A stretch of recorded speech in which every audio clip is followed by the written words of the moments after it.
saw folks working late at a campaign office in some tiny county far away from home, you'll discover something else.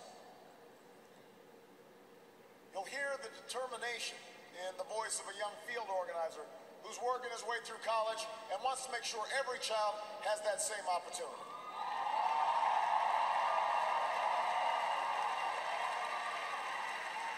You'll hear the pride in the voice of a volunteer who's going door to door because her brother was finally hired when the local auto plant added another shift.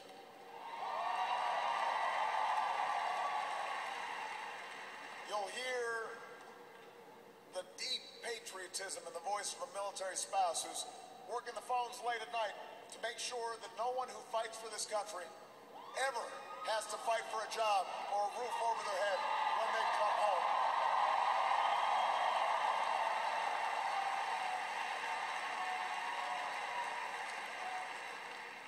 That's why we do this. That's what politics can be. That's why elections matter. It's not small, it's big. It's important. Democracy in a nation of 300 million can be noisy and messy and complicated. We have our own opinions. Each of us has deeply held beliefs. And when we go through tough times, when we make big decisions as a country, it necessarily stirs passions, stirs up controversy. That won't change after tonight, and it shouldn't. These arguments we have are a mark of our liberty. And we can never forget that as we speak, people in distant nations are risking their lives right now just for a chance to argue about the issues that matter. The chance to cast their ballots like we did today.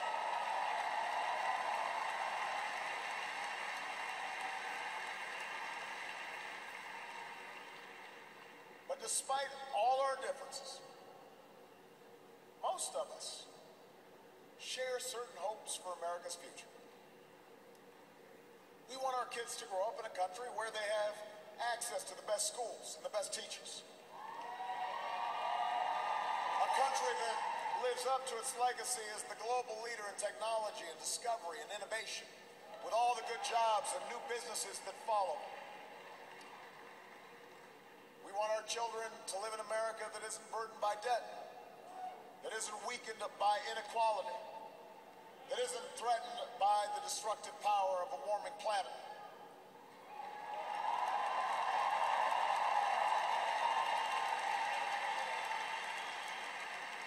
We want to pass on a country that's safe and respected and admired around the world.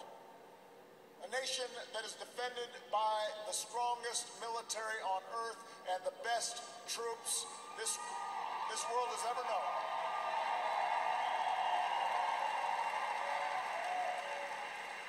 But also a country that moves with confidence beyond this time of war to shape a peace that is built on the promise of freedom and dignity for every human being. We believe in a generous America, in a compassionate America, in a tolerant America, open to the dreams of an immigrant's daughter who studies in our schools and pledges to our flag.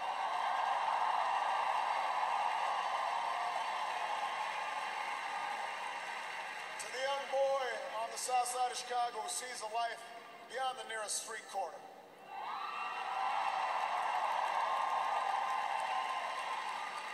To the furniture worker's child in North Carolina who wants to become a doctor or a scientist, an engineer or an entrepreneur, a diplomat or even a president. That's the future we hope for. That's the vision we share. That's where we need to go. Forward. That's where we need to go.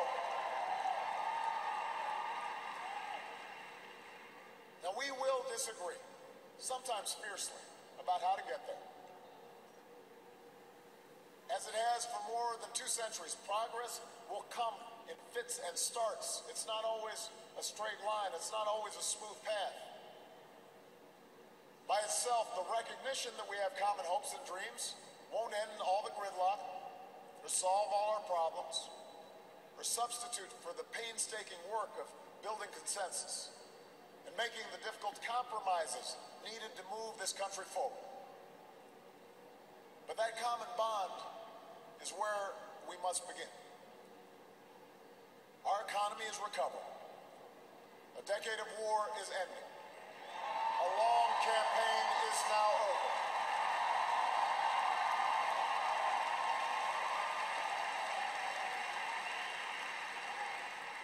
And whether I earn your vote or not, I have listened to you.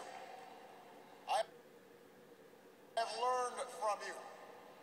And you've made me a better person. Your stories and your struggles.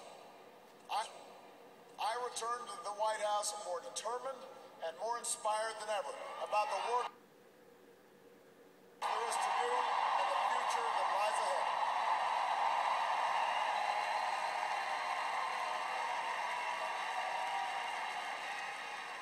Tonight, you voted for action, not politics as usual. You elected us to focus on your jobs, not ours. And in the coming weeks and months, I am looking forward to reaching out and working with leaders of both parties to meet the challenges we can only solve together. Reducing our deficit, we can only solve.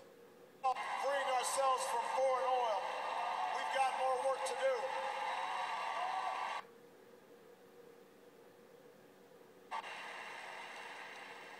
But that doesn't mean your work is done. The role of citizen in our democracy does not end with your vote.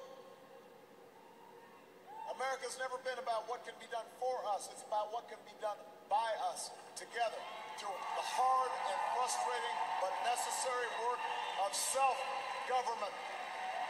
That's the principle we were founded on. This country has more wealth than any nation, but that's not what makes us rich. We have the most powerful military in history, but that's not what makes us strong. Our university, our culture, are all the envy of the world, but that's not what keeps the world coming to our shores. What makes America exceptional are the bonds that hold together the most diverse nation on earth. The belief that our destiny is shared, that this country only works when we accept certain obligations to one another and the future generations, so that the freedom which so many Americans have fought for and died for comes with responsibilities as well as rights, and among those are love and charity and duty and patriotism. That's what makes America great.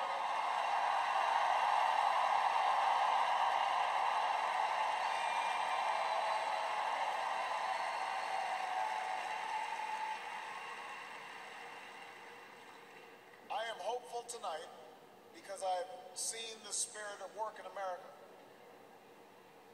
I've seen it in the family business whose owners would rather cut their own pay than lay off their neighbors. And in the workers who would rather cut back their hours than see a friend lose a job. I've seen it in the soldiers who re-enlist after losing a limb.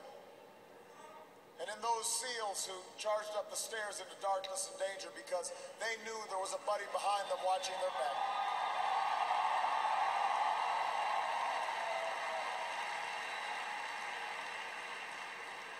I've seen it on the shores of New Jersey and New York, where leaders from every party and level of government have swept aside their differences to help a community rebuild from the wreckage of a terrible storm.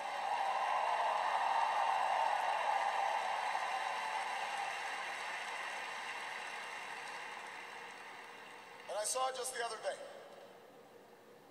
in Mentor, Ohio, where a father told the story of his 8-year-old daughter whose long battle with leukemia nearly cost their family everything. had it not been for healthcare reform passing just a few months before the insurance company was about to stop paying for her care.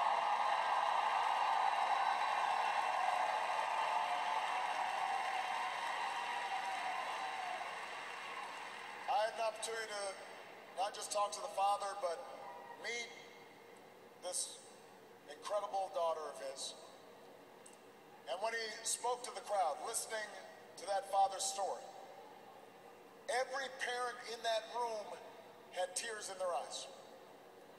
Because we knew that little girl could be our own. And I know that every American wants her future to be just as bright